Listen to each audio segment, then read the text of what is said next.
May 1944, Wisconsin.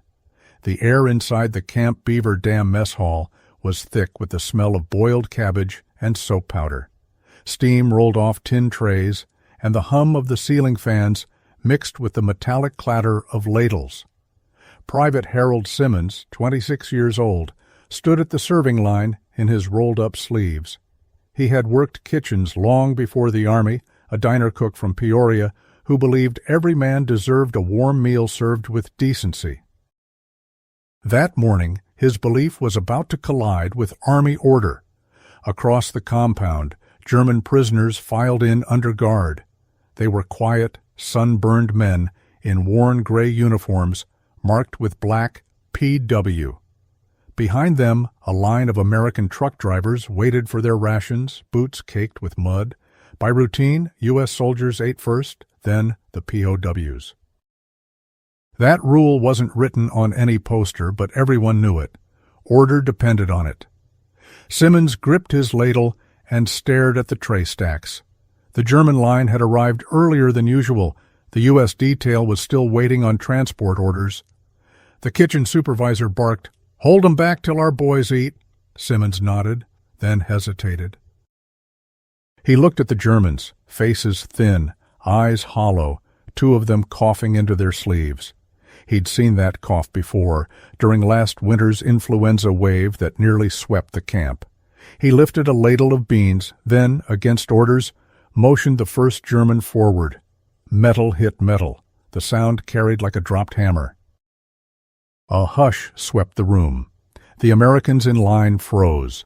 The supervisor's voice shot across the hall. "Simmons, wrong line!" But the ladle had already poured. The German prisoner murmured, "Danke," almost a whisper, and moved on. The next one stepped forward.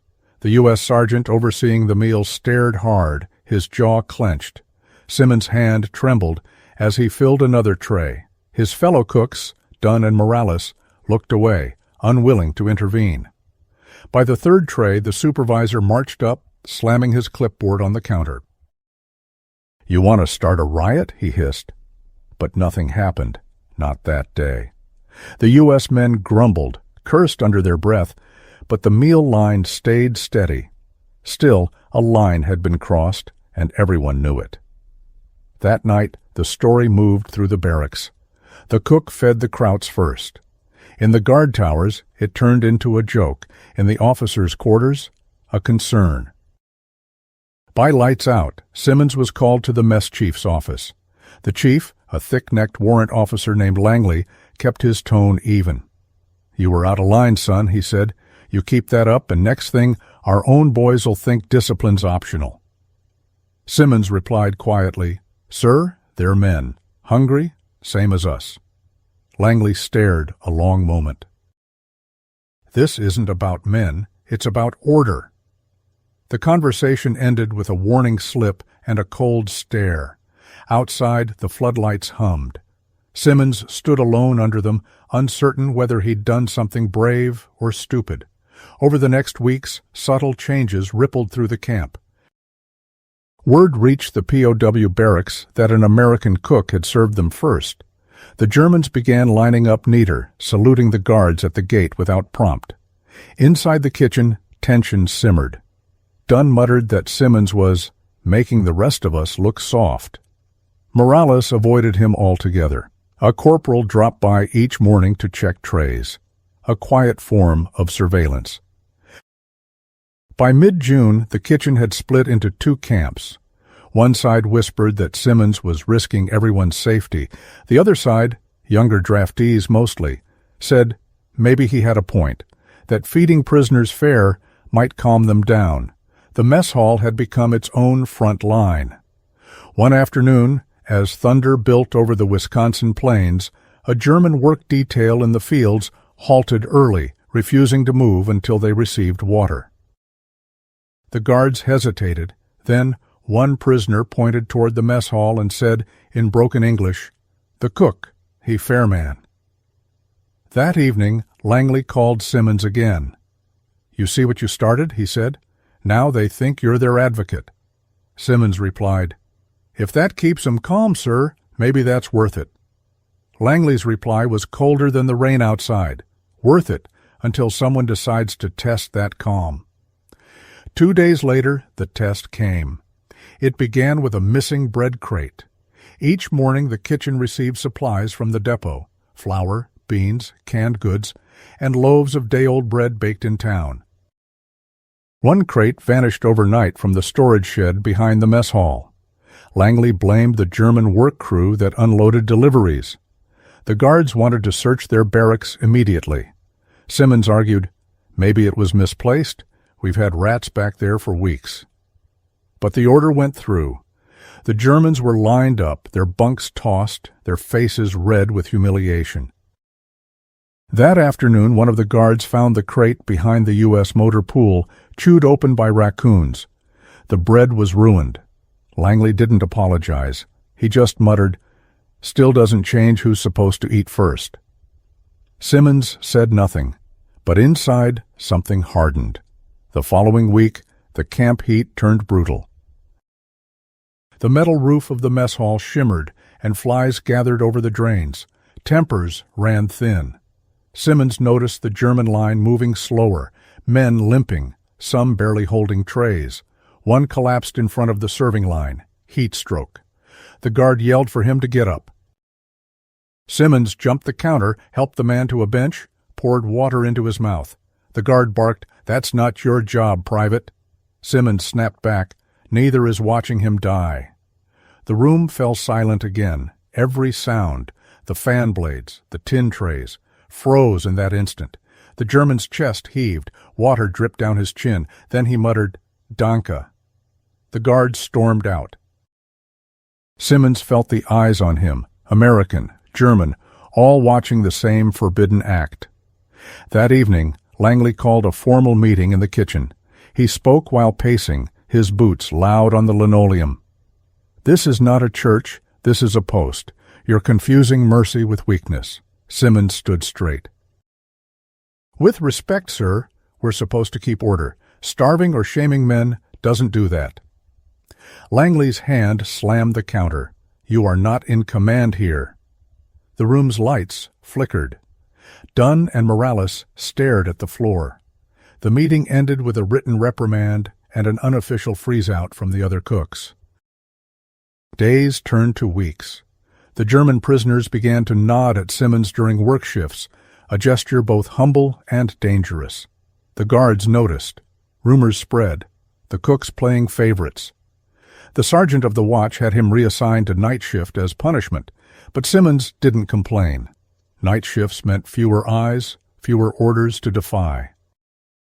One humid evening, around midnight, a German prisoner named Otto, the same one who had collapsed, was brought to the infirmary.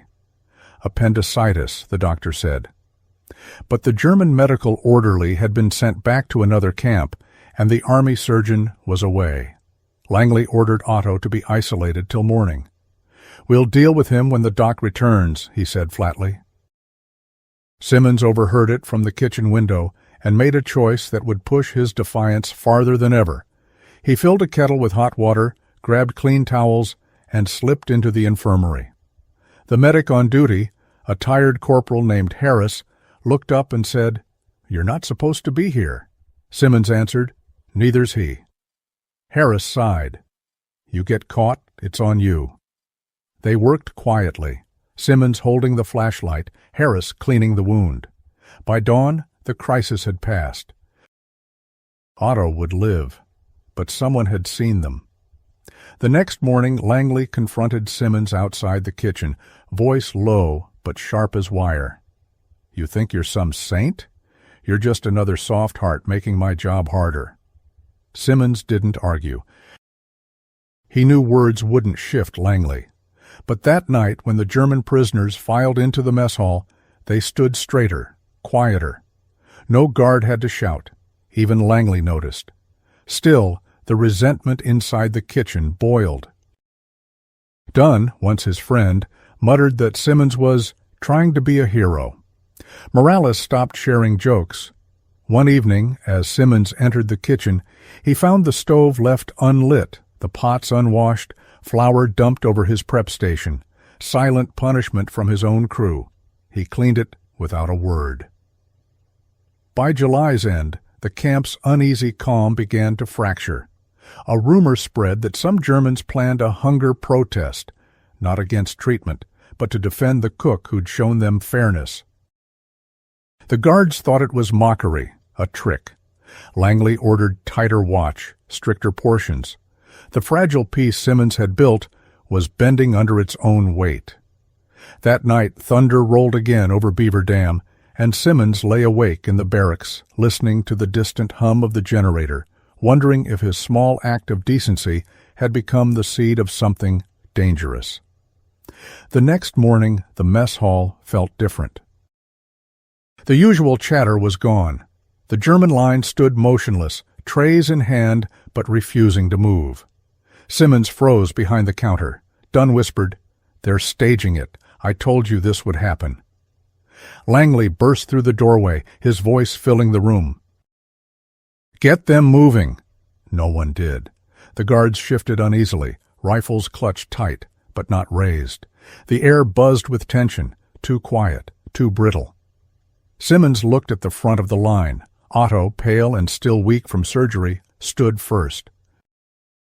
He said something in German to the men behind him. A few nodded. Simmons didn't speak the language, but he didn't need to. They were waiting for him. Langley shouted again, "If they won't move, we'll shut this place down. No food until they obey." His hand went for the light switch, ready to kill the fans and end the meal. Simmons's voice cut through the heat. "Let me talk to them, sir." Langley glared. "You'll do nothing." Simmons stepped forward anyway. He set down his ladle and walked to the front of the line. The guards tensed. "Otto," he said quietly, "eat." The prisoner shook his head, eyes flicking toward Langley. "No eat before you," he said in broken English. It hit Simmons like a stone. They were imitating his gesture, the day he had served them first. It wasn't defiance, it was allegiance. But Langley didn't see it that way. He saw rebellion. Langley shouted, "Enough! Break this up!" 2 guards moved forward. One raised his rifle butt. Simmons stepped between them and the prisoners. "They're not attacking," he said. "They're showing respect." The guard hesitated, waiting for a nod from Langley. Langley's face flushed red. "Respect? For who? You?" His voice cracked with rage. "You've poisoned the order here, Simmons. You made them forget who's in charge." The hall erupted in shouting, guards barking orders, prisoners muttering, trays clattering to the floor. Then, in the confusion, a tray hit the ground with a crash. The sound was like a signal. A guard swung his rifle toward a German who had bent to pick it up. Simmons lunged, grabbing the barrel before it struck. The move saved a man and doomed his career. The guard shoved him back, yelling, "You touch me again, and I'll have you court-martialed." Langley stormed over, eyes wild. "That's it. You're off duty, Simmons," he barked, "effective immediately." He turned to the guards. "Lock down the compound. End the meal. Get them out of here." The Germans were herded back, silent now, the earlier calm shattered. Food lay spilled across the floor. Beans, bread, bits of meat trampled under boots. The smell of it lingered long after the room emptied. That evening, Simmons sat outside the kitchen steps, his uniform still stained from the scuffle. The sky glowed orange over the wire fence. Morales came by, hesitant. "You shouldn't have stepped in, man," he said. "Langley's talking transfer." Simmons nodded. "I know." "You think it was worth it?" Morales asked. Simmons didn't answer. He watched the camp floodlights blink on, one by one, until the compound looked like a small city trapped in glass. The next morning, Langley had him reassigned to laundry duty, punishment disguised as reassignment. The message was clear: stay quiet, stay invisible. But something had shifted beyond his reach. The German prisoners worked their shifts with uncanny discipline. They spoke less, fought less, followed orders promptly. The guards, uneasy, called it the Simmons effect. Langley called it temporary fear. Either way, it held. Late one night, a supply truck driver stopped by the kitchen, where Simmons was scrubbing trays in silence. The driver leaned on the doorframe. "Heard about the mess," he said.